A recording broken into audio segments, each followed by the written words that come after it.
ईसा मसीह की शांति आपके घर में हो। हम यहाँ एक बार फिर से इकट्ठे हुए हैं ताकि इस बार हम शनिवार को कैसे मनाएं इस पर अध्ययन कर सकें। हम अपने संदेशों की श्रृंखला को जारी रखे हुए हैं, उन मौलिक सत्यों के बारे में जो भगवान ने इन अंतिम दिनों में मानवता के लिए छोड़े हैं ताकि हमें सलाम कर सके। यह चर्च चौथे स्वर्गदूत की मंत्रालय है, अंतिम चेतावनी। हम आज के अध्ययन को शुरू करने से पहले मैं आपको प्रार्थना के लिए आमंत्रित करता हूं ताकि भगवान हमें स्पष्टता प्रदान कर सकें और उनकी आत्मा हमें सही आत्मा को समझने में मदद कर सके, शास्त्रों से अर्थ समझें। आइए हम अपनी आंखें बंद कर लें, हमारे पिता का अनुसरण करें जो ऊंचे स्वर्ग में रहते हैं। हम आपको धन्यवाद देना चाहते हैं क्योंकि प्रभु ने हमें अपना पवित्र वचन दिया है और उसके माध्यम से प्रभु हमें जीवन की ममता दिखाती है। हम पढ़ाई करने वाले हैं, हमें तुम्हारी आत्मा की आवश्यकता है ताकि हम तुम्हारे प्रकटीकरण को सही ढंग से समझ सकें। इसी कारण हम प्रार्थना करते हैं कि आप हम पर इसे बरसाएं। और हे पिता, दिल और दिमाग पर मजबूती से काम करें। ये आज के बोर्ड पर यहाँ जो आज पहन रहा मेरे साथ है और सत्य प्राप्त करने के लिए इच्छुक है जो वह पढ़ती है। पृथ्वी के देवता, हम यीशु मसीह के नाम में ये आशीर्वाद मांगते हैं। शांति। हम उस आज्ञा को खोलने जा रहे हैं जो सत्य के बारे में बात करती है और ये निर्गमन के अध्याय 20 में पाई जाती है। हम 8 से 11 तक के श्लोक देखेंगे। हड्डी पर एक सफेद रंग के लिए शनिवार का दिन याद रखें। जय दिन के साथियों और सब कुछ तुम्हारा सारा काम नहीं, ये लेकिन 7वां दिन प्रभु तुम्हारे भगवान का विश्राम दिन है। तुम कोई काम नहीं करोगे, सब कुछ नहीं। तुम्हारा बेटा अच्छा, तुम्हारी बेटी अच्छी, तुम्हारा नौकर अच्छा, तुम्हारी नौकरानी अच्छी, तुम्हारा जानवर अच्छा, न तो तेरे विदेशी जो तेरे द्वारों के भीतर हैं, क्योंकि 6 दिनों में प्रभु ने किया आसमान और धरती, समुद्र और सब कुछ जो मुझे चेतावनी देता था, और 7वें दिन उसने विश्राम किया।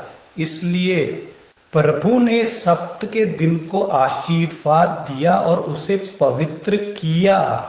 नियम स्पष्ट रूप से कहता है कि हमें काम, मेहनत नहीं करनी चाहिए। और उन्होंने यह भी कहा कि यह नियम सभी के लिए लागू है। हम जिस संपत्ति में रहते हैं, हमारे दरवाजों के भीतर, वहां कोई भी हो, वह भी काम नहीं करना चाहिए। हाँ, मुझे पता है कि इस पर विचार करते समय कई संदेह उठते हैं और यही कारण है कि हम यहाँ हैं।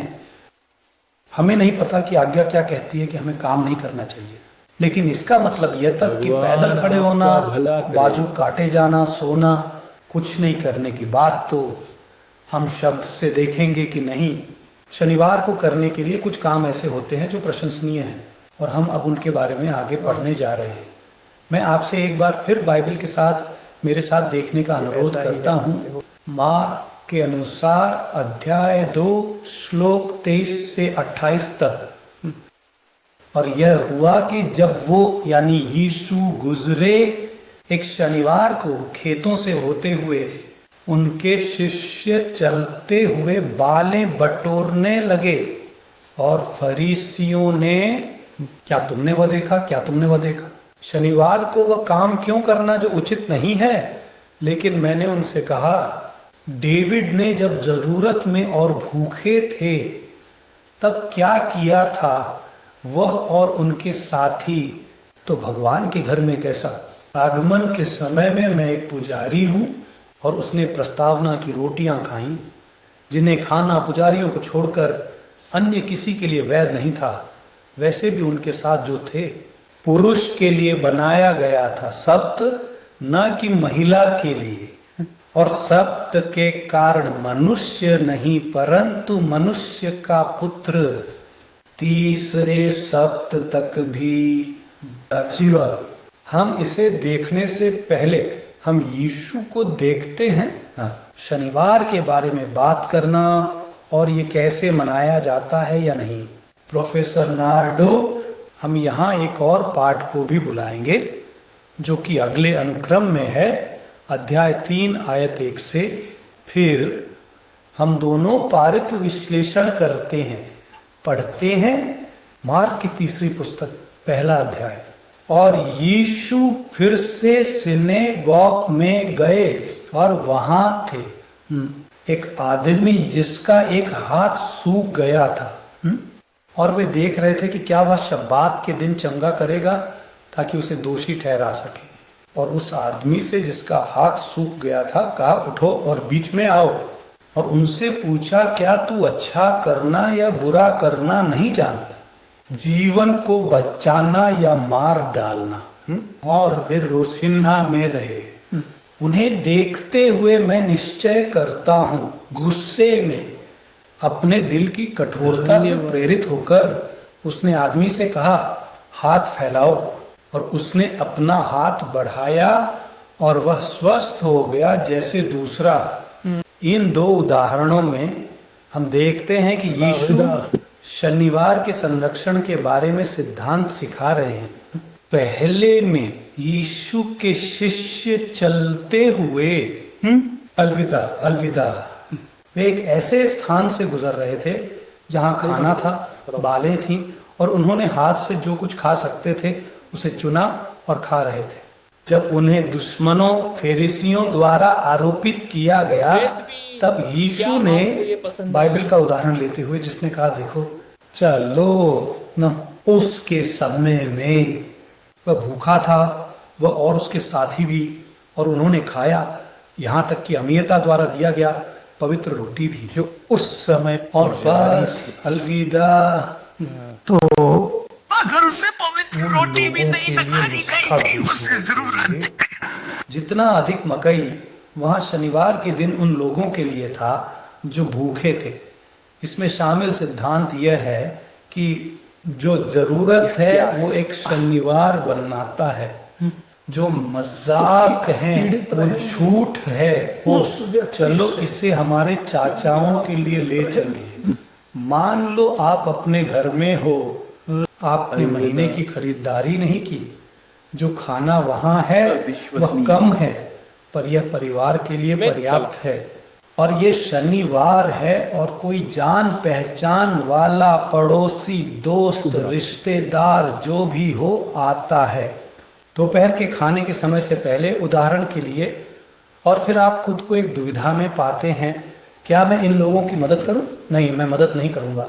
मान लीजिए ये शनिवार है और कहते हैं कि दिन खत्म होने तक बिना खाए इंतजार करें, तब मैं खाना खरीदूंगा। अब बाइबल का सिद्धांत सिखाता है कि इस मामले में जैसे कि एक तत्व के माध्यम से राशि का संकेत, लेकिन क्यों? क्योंकि यह जरूरी है। अब हम यहाँ एक और उदाहरण लाएंगे। वह व्यक्ति, वे जानते हैं कि उनके घर मेहमान आने वाले हैं लेकिन तैयार नहीं होते, रुक गया। तो शनिवार को मैं देखता हूं कि लोग आ रहे हैं और कहता है, अरे मुझे खरीदना होगा। कहा नहीं जा सकता कि भगवान समझते हैं। भगवान सब कुछ समझते हैं इस अर्थ में कि वे जानते हैं क्या हो रहा है, हर कोई क्या कह रहा है, लेकिन वे मकसद भी जानते हैं और व्यक्ति की योजना की कमी को जानता है। इस मामले में खरीदारी एक प्रतिलेखन है, समझे? तो मूल सिद्धांत पीड़ा को कम करने के बारे में है। दूसरे उदाहरण में ये शामिल है। जीसस उस समय के चर्च में किसी से मिलते हैं जो सिनेगॉग था, और उपचार, क्योंकि शनिवार को भलाई करना अवैध है। हालांकि उस समय के पूर्वाग्रही लोगों ने कहा कि नहीं। तो हमारे दिनों में लाकर हम क्या करते हैं जानते हो? जैसे काम क्रिस्त ने किया था, पूरे नमूने को, टाव की रोशनी का दौरा करें, राजा की रोशनी का दौरा करें, कम करना, सब वैध है। ये आग से राहत है, भूख जहाँ ये प्रकट होता है बिना किसी तुम्हें मुझसे नहीं हो सकता होगा। ये अपनी रोजी रोटी कमाने के लिए काम करना है। ये हमने यीशु को करते हुए नहीं देखा। वह लड़की जो धूल का हाथ जताती, वह कहता है 6 दिन तुम काम करोगे और अपना सारा काम करोगे, लेकिन 7वां दिन प्रभु तुम्हारे ईश्वर का सब्बात है। इस संदर्भ में, इस लाइन में हमारे पास एक और बहुत स्पष्टीकरणात्मक पाठ है जो यशायाह का है, 3वां अध्याय 13वां श्लोक, कि आप मेरे साथ काम करते हैं। यदि तुम शनिवार को अपने पैर से हट जाओ, मेरे पवित्र दिन पर अपनी इच्छा न करो, और अगर हम बुलाएं पौसा, भगवान का आदरणीय और पवित्र दिन, सम्मान के योग्य, और अगर तुम सम्मान करो अपने रास्ते न चल के, न तो अपनी इच्छा को पूरा करने का प्रयास करें, न ही अपने शब्दों को बोले, फिर अलविदा। तुम प्रभु में स्थिर रहोगे और मैं तुम्हें पृथ्वी की ऊंचाइयों पर सवारी करवाऊंगा, और मैं तुम्हें याकूब, तुम्हारे पिता की विरासत के रूप में संभालूंगा, क्योंकि प्रभु के मुख ने ऐसा कहा है। यहाँ बाइबल स्पष्ट रूप से बताती है हमें वह नहीं करना चाहिए जो हमारे हित में है। यहाँ हम कई चीजें सूचीबद्ध कर सकते हैं। उदाहरण के लिए मनोरंजन के लिए सैर, मजा। अरे मुझे टेलीविजन पर कुछ देखना पसंद है, चाहे वह समाचार हो या कोई अन्य प्रकार का कार्यक्रम, वह सब कुछ जो मेरे लिए मनोरंजन होगा, आज वह दिन नहीं है। ये मेरी मर्जी करने का दिन नहीं है, ये भगवान की इच्छा करने का दिन है। ये उसके साथ चलने का तरीका है, वो काम करना जो यीशु ने किया था। जब हम उन्हें करेंगे, मैं आपसे सुरक्षित रूप से कह सकता हूँ, शनिवार का समय आपके साथ रहता है, क्योंकि वहां बहुत आवश्यकता है। इतने सारे लोग हैं जिन्हें देखने की जरूरत है, जो पीड़ित हैं, अस्पतालों में, घरों में, पड़ोस में, और ऐसे भी लोग हैं जिन्हें भगवान का वचन सुनने की जरूरत है। उन्हें किसी की जरूरत है जो उन्हें सिखाए, और आप वह चुना हुआ साधन हैं, बशर्ते आपने सीखा हो स्पष्ट रूप से। तो भगवान की इच्छा के बारे में हम जो कुछ भी करते हैं उसमें बहुत कुछ है। जो उसकी इच्छा नहीं है उसे नहीं करना चाहिए। इसी तरह हम समझते हैं कि चीजें जैसे घर को संवारना, फर्श को झाड़ू लगाना, बर्तन धोना, यानी आमतौर पर घर के अंदर किए जाने वाले काम उचित नहीं है शनिवार के दिन। इसलिए हम समझते हैं कि शनिवार के दिन के लिए एक तैयारी होनी चाहिए, जिसे हम आगे देखेंगे कि कैसे किया जाता है। लेकिन इससे पहले ये जानना जरूरी है कि बाइबल के अनुसार कब आधिकारिक रूप से शनिवार को शुरू करें, क्योंकि इसके बाद मुझे समझ में आता है कि मुझे कब तैयार रहना चाहिए, और उसके बाद शरीर आराम के दिन के लिए कैसे तैयार रहे।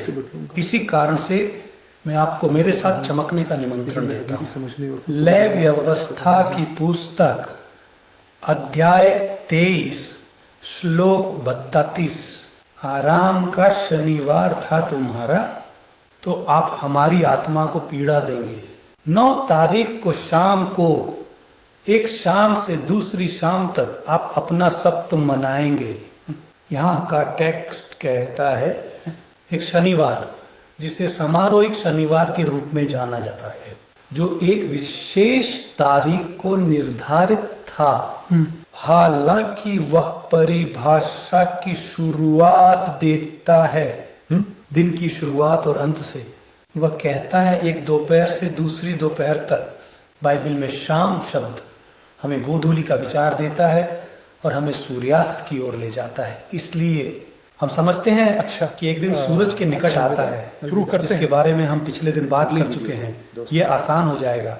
शनिवार शुरू होता है जब सूरज शुक्रवार को अस्त होता है और ढल जाता है, तब भूल जाते हैं। फिर हमारे पास शनिवार की दोपहर है, और उसके बाद दिन ढलते ही और अगली शाम को रविवार की शुरुआत हो जाएगी। शनिवार को शुक्रवार के सूर्यास्त से लेकर शनिवार के सूर्यास्त तक मनाया जाता है। अब क्या तैयारियां की जाती हैं ताकि जब यह क्षण आए हमें दर्शकों के रूप में गिना जाए? फाड़ में जाओ। अब हम निर्गमन की पुस्तक सीखेंगे, अध्याय 16 आयतें 21 से 30 तक। वे हर सुबह इसे इकट्ठा करते थे, हर कोई अपनी जरूरत के मुताबिक। क्योंकि सूरज की गर्मी से वह पिघल जाता था। कैसे और हो? छठे दिन हुआ, वे दोगुनी रोटी खाते थे, प्रत्येक के लिए 2 ओमेर। और हेरना की सभा के सभी राजकुमार उसे एक सेना में मिले, और उसने उनसे कहा, यही है जो प्रभु ने कहा है।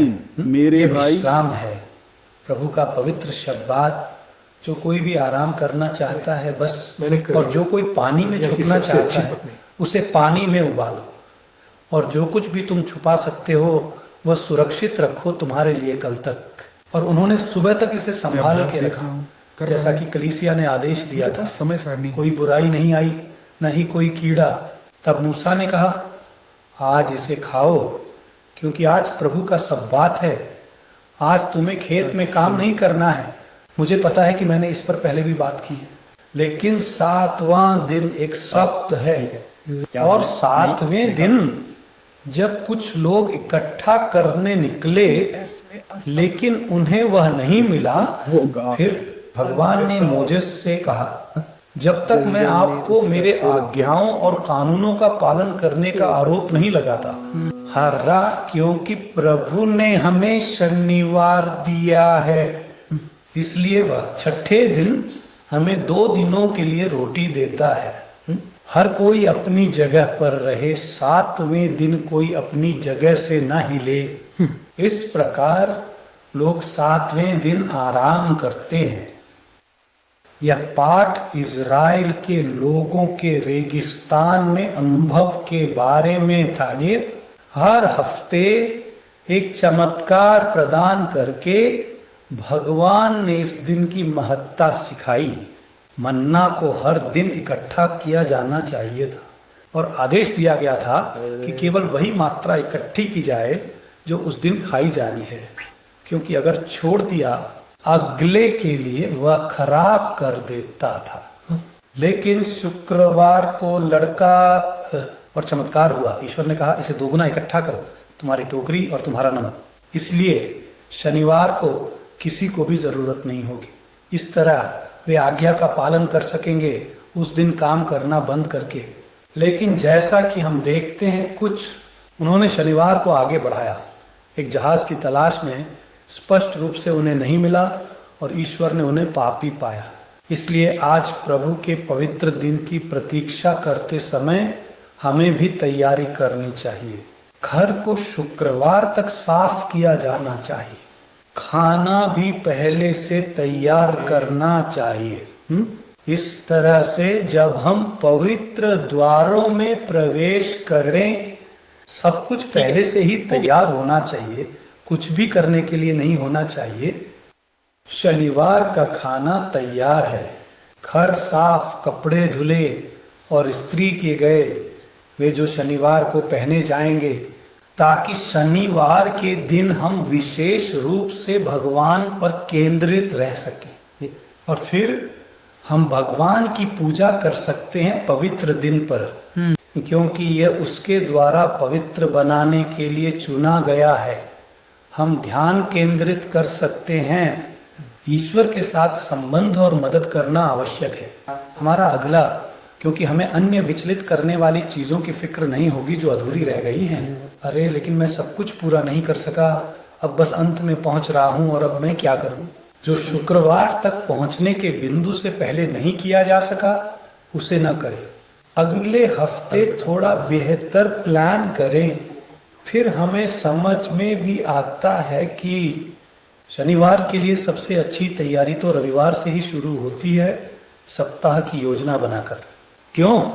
अगर सब कुछ शुक्रवार को करने के लिए छोड़ दें तो संभव है कि पर्याप्त समय न हो। ऐसा ही है ना?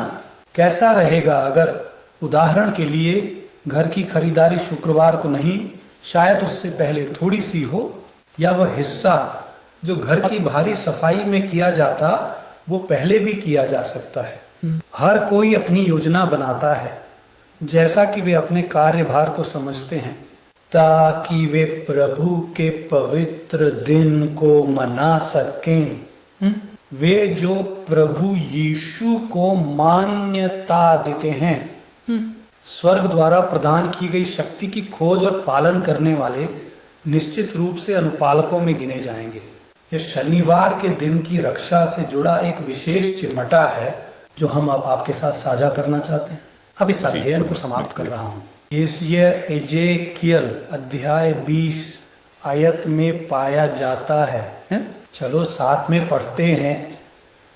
और मैंने उन्हें मेरे और उनके बीच के चिन्ह के रूप में मेरे शब्दों को भी दिया, ताकि वे जान सकें कि मैं प्रभु हूं जो उन्हें पवित्र करता है।